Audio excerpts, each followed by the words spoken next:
در حقیقت وہ جمال مصطفیٰ ہے جو جھلک کے غوث الورا ہے، در حقیقت وہ جھلک مصطفیٰ ہے، در حقیقت وہ جھلک مصطفیٰ ہے۔ اس لیے اب فرمایا کہ حضور کے حسن کی جھلک غوث الورا میں نظر آتی ہے۔ سبحان اللہ۔ حضور کے حسن کی جھلک غوث الورا، حضور کے حسن کی جھلک غوث الورا میں نظر آتی ہے، اور فرمایا کہ غوث الورا کے حسن کی جھلک تمام اولیاء میں نظر آتی ہے۔ پھر میرے نبی کو دیکھیں تو غوث الورا کا عکس نظر آتے ہیں، اور داتا جی حویری کو دیکھیں غوث الورا کا عکس نظر آتے ہیں۔ یعنی جہاں جہاں انسان کی نگاہ جاتی ہے تو رب کائنات نے غوث الورا کو مقام یہ دے دیا، مرتبہ یہ دے دیا، کیونکہ وہ حضور کی امت میں ہے۔ جس طرح حضور بے مثال ہے، ان جیسا کوئی نبی نہیں، فرمایا غوث الورا کو آقا کے صدقے کی شان عطا کر دی، یہ مقام منصب و مرتبہ عطا کر دیا کہ جس طرح آقا جیسا کوئی نبی نہیں، اس طرح غوث الورا جیسا کوئی ولی نہیں، غوث الورا جیسا کوئی ولی نہیں۔ اور حضور غوث اعظم کہہ دیجیے رضی اللہ عنہ، وہ فرماتے کہ لوگوں میرے تصرف کی بات کرتے ہو، میرے تصرف کا تو یہ عالم ہے کہ نظرت الی باللہ جمعاً کخردلۃ علی حکم اتصالی، کہ میں ساری دنیا کو اس طرح دیکھتا ہوں جیسے میرے ہاتھ پر ایک رائی کا دانہ رکھا۔ ارے لوگوں جو حضور کی ذات میں فنا ہو جائے اس کا عالم یہ ہے کہ وہ ساری کائنات کو ہتھیلی پر رکھے ہوئے ایک رائے کے دانے کے برابر دیکھتا ہے، تو جن کی ذات میں فنا ہوا اس مصطفیٰ کا کیا مقام ہوگا، مصطفیٰ کا کیا مقام ہوگا۔ اس لیے کہ حضور کی ذات میں فنا ہونے سے مراد حضور کی محبت میں فنا ہونا ہے، اور حضور کی ذات میں فنا ہونا در حقیقت اللہ کی ذات میں فنا ہونا ہے، در حقیقت اللہ کی ذات میں فنا ہونا ہے۔ کہ فرمایا کہ جب بندہ خود کو اللہ کی ذات میں فنا کر دیتا ہے، خود کو اللہ کی ذات میں فنا کر دیتا ہے اور خود کو اللہ کے سپرد کر دیتا ہے، اپنی مرضی چھوڑ دیتا ہے اور اللہ کے حکم کی مرضی اپنے اوپر نافذ کر لیتا ہے اور اپنی ترجیحات کو ترک کر دیتا ہے، اللہ کے امر و نہی کی ترجیحات، احکام شریعت کی ترجیحات، کہ یہ حلال ہے یہ حرام ہے، یہ جائز ہے یہ ناجائز ہے، اس سے اللہ راضی ہوگا اس سے اللہ ناراض ہوگا، اس سے اللہ قریب ہوگا اور اس عمل سے اللہ دور ہوگا۔ تمام امور میں اللہ کے تمام اوامر و نواہی، فرمایا اس کی پیروی اس طرح کرے کہ فرمایا گویا خود کو اللہ کے اللہ کے عمل کی سپردگی میں دے دے، خود کو اللہ کے حکم کی اور عمالت کی سپردگی میں دے دے۔ فرمایا جب بندہ ایسا ہو جاتا ہے کہ خود کو رب کے حوالے کر دیتا ہے، اپنی ذات سے پناہ ہو جاتا ہے، تو فرمایا کہ اللہ تعالیٰ اس ولی کا کفیل بن جاتا ہے، اللہ تعالیٰ اس ولی کا کفیل بن جاتا ہے۔ یعنی جب بندہ اپنی دنیا کی کفالتوں کا اعتماد چھوڑ دیتا ہے، دنیا کی کفالتوں کا بھروسہ چھوڑ دیتا ہے، تو حضور سے اتنا غوث اعظم رضی اللہ تعالیٰ عنہ فرماتے کہ اللہ کی کفالت میں، اللہ کی کفالت میں، اللہ کی نگرانی میں بندہ خود کو اس طرح دے دیتا ہے جیسے مردہ رسال کے ہاتھ میں ہوتا ہے، رسال غسل دینے والا، کہ جب کوئی فوت ہو جائے، کوئی میت ہو جائے تو غسال اسے نہلاتا ہے، غسل دینے والا اسے نہلاتا ہے، کافی اہم بات بتایا، غسل دینے والا اسے نہلاتا ہے۔ تو حضور وہ چادر فرماتے ہیں کہ جیسے مردہ غسال کے ہاتھ میں، کہ مردہ جیسا چاہے اس کو اپنی مرضی چلائے، چاہے تو اسے سیدھا کر دے، چاہے الٹا کر دے، چاہے اس کا ہاتھ اٹھا دے، چاہے ہاتھ نیچے کر دے، چاہے دائیں مٹا دے، چاہے بائیں مٹا دے، فرمایا جیسے چاہے الٹے پلٹے، مردے کی مرضی نہیں رہتی۔ مردہ کہتے اسی کو ہے جس کی اپنی مرضی نہ رہے، اپنی حرکت نہ رہے، اپنی ترجیح نہ رہے۔ فرمایا کہ مردہ اس پر اپنا حکم چلاتا رہتا ہے، اپنا عمل چلاتا رہتا ہے، اسے جیسے چاہے تو الٹا کر دے، مردے کو تب اعتراض نہیں، چاہے سیدھا کر دے، مردے کو تب اعتراض نہیں۔ تو حضور غوث اعظم اور اولیاء کرام فرماتے ہیں کہ جب تک بندہ خود کو بشکل مردہ اللہ کے ہاتھ میں بصورت رسال نہ دے دے کہ اللہ چاہے اسے عزت دے دے، چاہے عزت لے دے، چاہے رزق دے چاہے نہ دے، چاہے فرمایا کہ صحت دے چاہے بیمار کر دے، فرمایا کہ ہر حال میں وہ اپنی مرضی سے فنا اور اللہ کی مرضی کے ساتھ جب بقا ہو جاتا ہے اور اپنے آپ کو موسیٰ کی طرح، جس طرح موسیٰ میت کے پاس ہوتا ہے وہ کچھ کہتا نہیں، وہ جیسے چاہے کرتا رہے۔ فرمایا اللہ کے ولی کی یہ شان ہے کہ فرمایا کہ جب وہ خود کو اللہ کے سپرد کر دیتا ہے، اپنی ذات سے پناہ ہو جاتا ہے، اللہ اسے عزت دے تب بھی خوش، ذلت دے تب بھی خوش، رزق دے تب بھی خوش، رزق لے تب بھی خوش۔ فرمایا جب اس مقام پہ پہنچ جاتا ہے تو اللہ اس کی آنکھ بن جاتا ہے جسے وہ دیکھتا ہے۔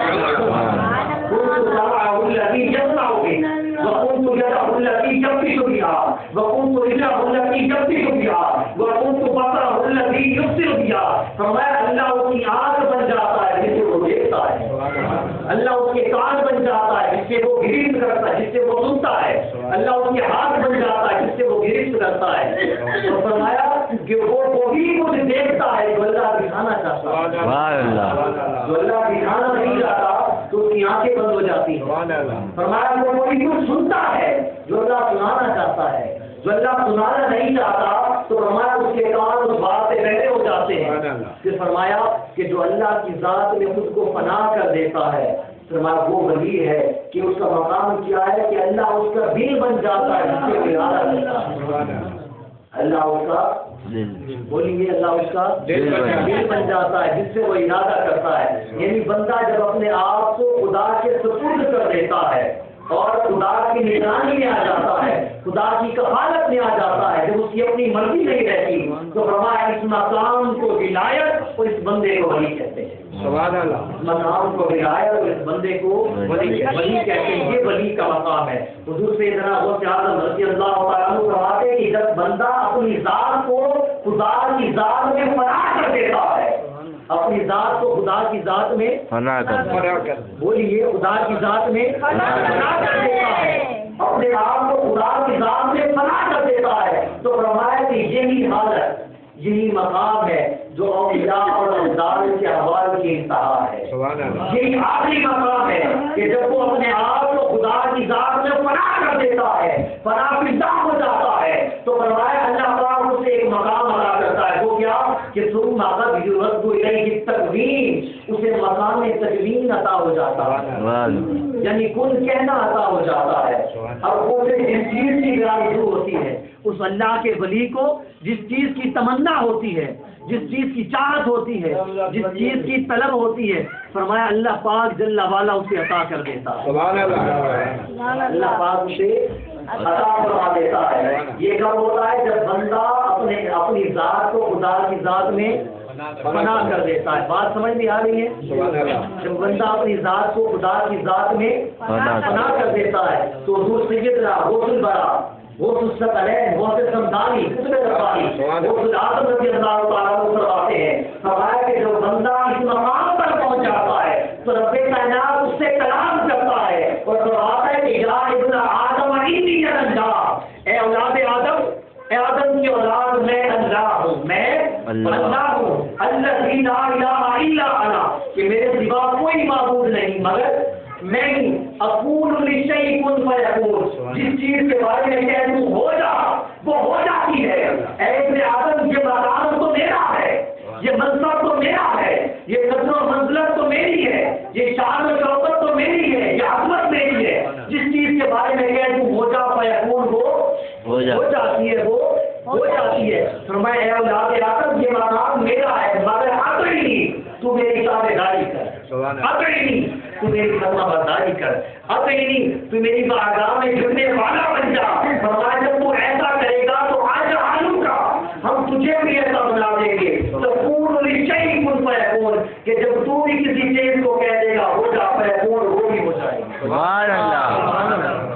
اللہ جب کسی عمل کا ارادہ کرتا ہے تو وہ کام بولیے وہ کام ہو جاتا ہے۔ اولیاء کرام کا یہ مرتبہ ہے کہ کیونکہ وہ خود کو اللہ کی ذات میں فنا کر دیتے ہیں، کوئی انہیں برا بھلا کہتا ہے انہیں پرواہ نہیں ہوتی، انہیں پرواہ نہیں ہوتی، وہ اللہ رب العزت جل وعلا کی مرضی میں چھوڑ دیتے ہیں، جیسا لگتا ہے کرتا رہے۔ تو پھر رب نے یہ مقام عطا کرتا ہے کہ جس چیز کے بارے میں وہ کہتے ہیں ہو جا وہ بھی ہو جاتی ہے۔ پھر اسی طرح حضور سیدنا ابو جعفر رضی اللہ تعالیٰ عنہ کی شان کا بیان کیا جاتا ہے۔ اشرف علی تھانوی صاحب نے اپنی کتاب میں ایک واقعہ نقل کیا جسے حاجی امداد اللہ مہاجر مکی نے خواب میں دیکھا اس منظر کو، اس عالم کو. وہ فرماتے ہیں کہ میں نے خواب میں دیکھا کہ ایک شخص کو قبر میں رکھا گیا. ایک شخص کو قبر میں رکھا گیا. مزہ نہیں آ رہا. ایک شخص کو قبر میں رکھا گیا. ایک شخص کو قبر میں رکھا گیا. وصوبیہ نہیں، اس پر قبر برابر کر دی گئی. پھر فرمایا کہ میں نے دیکھا، یہ بہت بڑے بزرگ ہے حاجی امداد اللہ مہاجر مکی، فرماتے کہ میں نے دیکھا کہ نکیرین آئے، سوال کیا مر ربو کا، تیرا رب کون ہے؟ کیا سوال کیا؟ تیرا رب کون ہے؟ تو وہ فرماتے میں نے سنا اپنے کانوں سے کہ اس جواب میں یہ نہیں کہا ربی جل اللہ ہے، بلکہ اس نے کہا کہ میں غوث اعظم کا دھوبی ہوں. اللہ اکبر. یہ نسبت ہوتی ہے اولیاء کرام کے ساتھ. تو سوال کیا ہوا مر ربو کا، تیرا رب کون ہے؟ اس نے جواب میں کیا کہا؟ کیا کہا؟ میں غوث اعظم کا دھوبی ہوں. فرمایا دوسرا سوال ہوا ماں دین کا، تیرا دین کیا ہے؟ اس نے کہا میں غوث اعظم کا دھوبی ہوں. تیسرا سوال ہوا ماں کون سا تقول فی حق حاضر رجل، اس ہستی کے بارے میں، مصطفیٰ کریم کے بارے میں کیا کہتا ہے؟ وہ کہتا ہے میں غوث اعظم کا دھوبی ہوں. تینوں سوال ہوئے. یہ وہ سوالات کے جوابات میں یہ کہتا رہا کہ میں غوث اعظم کا دھوبی ہوں. اب بظاہر ان جوابات میں کوئی لگ رہا ہے کہ کوئی صحیح جواب دیا ہو؟ بولیے. نہیں. سوال ہو رہا ہے مر ربو کا، تیرا رب کون ہے؟ جواب لوگ کہتے ہیں میں غوث اعظم کا دھوبی ہوں. سوال ہو رہا ہے تیرا دین کیا ہے؟ وہ کہتے ہیں میں غوث اعظم کا دھوبی ہوں. تو فرماتے کہ میں نے دیکھا کسی سوال کا جواب اس نے صحیح نہ دیا، مگر جب تیسرا سوال ہو چکا اس نے تیسرے سوال کے جواب میں بھی کہا میں غوث اعظم کا دھوبی ہوں. حاجی بے غیری سے آواز آئی، فرمایا پریتو میں نے اس بندے کو بخش دیا. سبحان اللہ. میں نے اس بندے کو بخش دیا ہے. اب بات سمجھ نہیں آئی کہ اس بخشش کا ریزن کیا سبب جس وجہ سے بخش دیا گیا؟ کیونکہ کسی بھی سوال کو اپنے جواب صحیح کسی سوال کا صحیح جواب دیا ہے، کسی بھی سوال کا صحیح جواب نہیں دیا. سوال ہو رہا ہے من رب کا، تیرا رب کون ہے؟ بجائے اس کے کہ کہے نبی اللہ، وہ کہتا ہے غوث اعظم کا دھوبی ہوں. سوال ہوتا ہے ماں دین کا، تیرا دین کیا ہے؟ وہ یہ کہنے کے بجائے کہ دینیت اسلام، وہ کہتا ہے میں غوث اعظم کا دھوبی ہوں. گویا کسی سوال کا جواب صحیح نہیں دیا، مگر رب کائنات نے اسے بخش دیا. فرمایا وجہ یہ تھی یہ بات کہ میں غوث اعظم کا دھوبی ہوں، یہ کہنا اس کے عقیدے کی پختگی کی دلیل تھی. فرمایا کہ میں غوث اعظم کا دھوبی ہوں. فرمایا پریتو جو غوث اعظم کا رب ہے وہی میرا رب ہے، جو غوث اعظم کا دین ہے وہی میرا دین ہے، اور جو غوث اعظم کے نبی ہے وہی میرے نبی ہے. سبحان اللہ. جن کی نسبت سے اور جن کے توسط سے، جن کے پاس سے اور وسیلے سے میں مصطفیٰ تک پہنچا ہوں، میں خدا تک پہنچا ہوں. اب ان کے واسطے سے میں اقرار کرتا ہوں کہ میرا بندہ میرا دین اسلام ہے اور رسول اللہ صلی اللہ علیہ وسلم میرے نبی ہیں. تو بتایا جا رہا ہے کہ جو نسبت ہے، نسبت کا تعلق ہے، تو فرمایا جو نسبت قائم کرتا ہے اللہ پاک جل وعلا اسے اپنا محبوب بنا دیتا ہے. ویسے انسان کوشش کرتا رہے، نمازیں پڑھتا رہے، زکات ادا کرتا رہے، یہ اعمال ہے، ان کے بغیر بھی خدا سے نہیں پہنچا جا سکتا، مگر محض اعمال کر کے خدا تک پہنچنا مقصود ہو تو فرمایا یہ بھی ممکن نہیں. اگر پہنچنا چاہتے ہو تو اولیاء کرام کے ہاتھ میں اپنا ہاتھ دے، کیونکہ ان کا دامن مصطفیٰ سے جڑا ہوا ہے، ان کی نسبت مصطفیٰ سے جڑی ہوئی ہے، اور مصطفیٰ کریم کا تعلق خدا سے ہے. صلاۃ و تسلیم کی بارگاہ سے جو فیض مل رہا ہے وہ اولیاء کرام کے ذریعے سے مل رہا ہے. اگر تم مصطفیٰ کے مقام تک پہنچنا چاہتے ہو تو فرمایا کہ اولیاء کرام کے ہاتھ میں اپنا ہاتھ دے دو. اولیاء کرام کے ہاتھ میں اپنا ہاتھ دے دو، اور اولیاء کرام کے ہاتھ میں جب ہاتھ دے دو گے تو پھر فرمایا سب چشمہ ولایت مولائے کائنات حضرت علی شیر خدا کے مقام تک پہنچو گے، ان کی معرفت ملے گی، اور جسے حضرت علی کی معرفت مل گئی فرمایا اسے مصطفیٰ کی معرفت ملے گی، جسے مصطفیٰ کی معرفت مل گئی اسے خدا کی معرفت.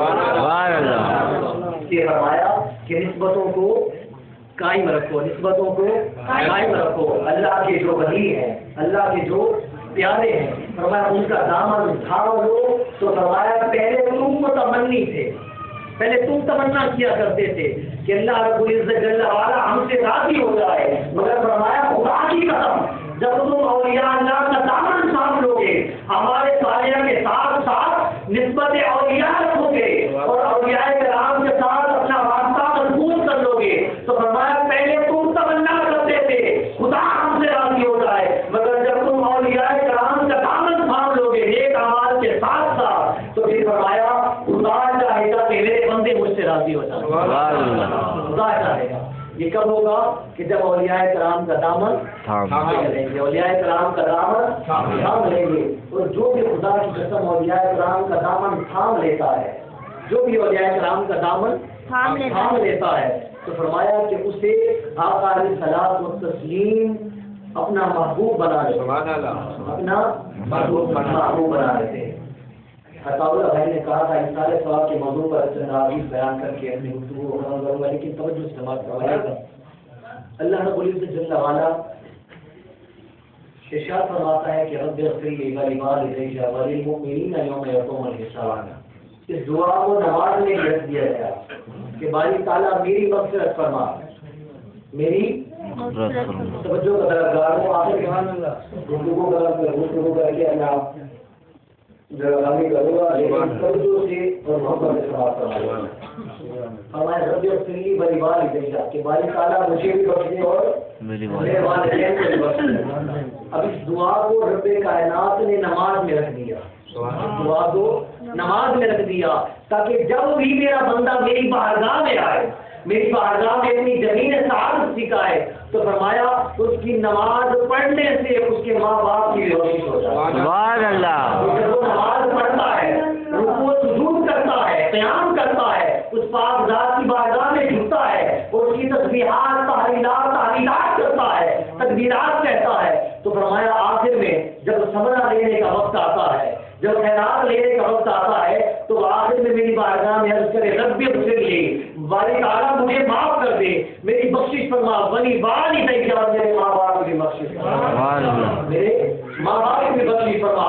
یہی وجہ ہے کہ تاجدار کائنات نے فرمایا، حضرت ابو ہریرہ رضی اللہ تعالیٰ عنہ روایت کرتے ہیں، فرمایا کہ جب قیامت کا دن ہوگا تو فرمایا یتبع الرجل یوم القیامہ من الحسنات امثال الجبال، جب قیامت کا دن ہوگا تو ایک شخص دیکھے گا کہ اس کے نام اعمال میں پہاڑوں کی مثل نیکیاں ہیں، نام اعمال میں بولیے اس کے نام اعمال میں پہاڑوں کی مثل نیکیاں ہیں، تو عرض کرے گا باری تعالیٰ یہ نیکیاں تو میں نے کی ہی نہیں، یہ اعمال تو میں نے کیے ہی نہیں، کہ لیکن پہاڑوں کے جیسے اتنی نیکیاں عطا کر دی، اتنے درجات عطا کر دیے، یہ کیسے؟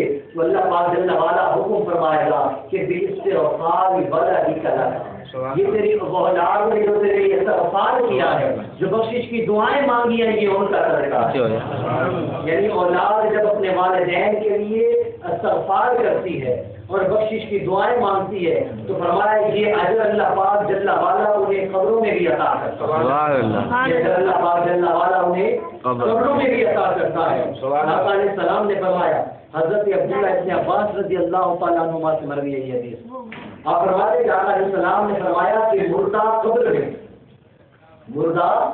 قبر میں ایک ڈوبنے والے فریادی کی طرح ہوتا ہے، اور وہ ینتظر دعاءہ ینتظر دعوتاً، وہ دعا کا طلبگار ہوتا ہے، دعا کے انتظار میں ہوتا ہے کہ میری ماں، میرا والد، میرے بھائی یا میرے دوست میرے لیے دعا کریں۔ آقا نے فرمایا کہ وہ قبر میں دعا کا منتظر رہتا ہے کہ کوئی ہو تو مجھے دعا کرے، جو میرے لیے استغفار کرے، جو میرے لیے بخشش کی دعائیں مانگے۔ پھر تاجدار کائنات نے فرمایا کہ جب اس کے لیے کوئی دعا کرتا ہے، کوئی بھی شخص جب اس کے لیے دعا کرتا ہے، تو فرمایا کہ ان اللہ تعالی، تو اللہ رب العزت جل وعلا لَيُدْخِلُ إِلَىٰ أَهْلِ الْقُبُورِ مِن دُعَاءِ أَهْلِ الْأَرْضِ أَمْثَالَ الْجِبَالِ، دنیا میں جو کوئی اس کے لیے دعا کرتا ہے تو اللہ پاک جل وعلا اس کو پہاڑوں کے جتنا اجر عطا فرما دیتا ہے۔ سبحان اللہ۔ اس قبر والے کو پہاڑوں کی مثل نیکیاں عطا کر دیتا ہے، اور فرمایا اسی طرح آقا علیہ السلام نے کہ زندوں کا تحفہ مردوں کے لیے کیا ہے، زندوں کا تحفہ مردوں کے لیے کیا ہے کہ وہ ان کے لیے بخشش کی دعا کریں، وہ ان کے لیے بخشش کی دعا کریں۔ حضرت سیدنا انس رضی اللہ تعالیٰ عنہ ارشاد فرماتے ہیں کہ آقا علیہ السلام نے فرمایا کہ ایک شخص ایسا ہے کہ جس کا درجہ بڑھتا جا رہا ہے، ایک درجہ پھر ایک درجہ پھر ایک درجہ، اس طرح اس کے درجات بلند ہوتے چلے جا رہے ہیں۔ تو وہ لگتا ہے باری تعالیٰ یہ میرے درجات کیوں بڑھ رہے ہیں؟ کیونکہ نیکیاں تو ہم نے کر نہیں رہا، نیک اعمال وہ کرنے سے کافر ہے، لیکن اس کے درجات آقا فرماتے ہیں بڑھتے چلے جاتے ہیں۔ تو وہ اللہ کی بارگاہ میں عرض کرتا ہے یا الہ العالمین یہ درجات کا بڑھنا کیسا؟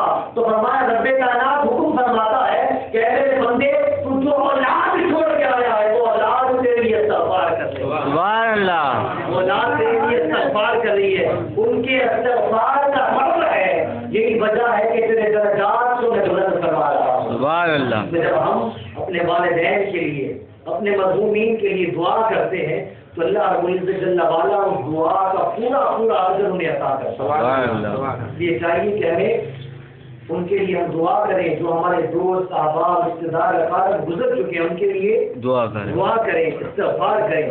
حضرت انس بن مالک رضی اللہ تعالیٰ نے روایت کرتے ہیں کہ آقا علیہ السلام نے فرمایا کہ میری امت مرحومہ ہے، میری امت مرحومہ ہے۔ بات سمجھ میں آ رہی ہے؟ غلط آوازیں ہو رہی ہے۔ میری امت مرحومہ ہے۔ آقا علیہ السلام نے فرمایا کہ میری امت قبروں میں داخل ہوگی تو گناہگار ہوگی، مگر جب قبروں سے نکلے گی تو ان پر ایک بھی گناہ باقی نہ ہوگا۔ سبحان اللہ۔ جب قبروں میں داخل ہوگی تو گناہگار ہوگی، قبر میں داخل ہوتے وقت گناہگار ہوگی، مگر تاجدار کائنات فرماتے ہیں کہ جب میری امت قبروں سے نکلے گی، جب ان کا خروج ہوگا، ان کا نکلنا ہوگا، تو فرمایا ان کے دار پر ایک بھی گناہ نہ ہوگا، سبحان اللہ، ان پر باقی ایک بھی گناہ نہیں نہ ہوگا۔ تو پوچھا گیا یا رسول اللہ صلی اللہ علیہ وسلم یہ کیسے کہ قبر میں داخل ہوتے وقت تو گناہگار ہے، مگر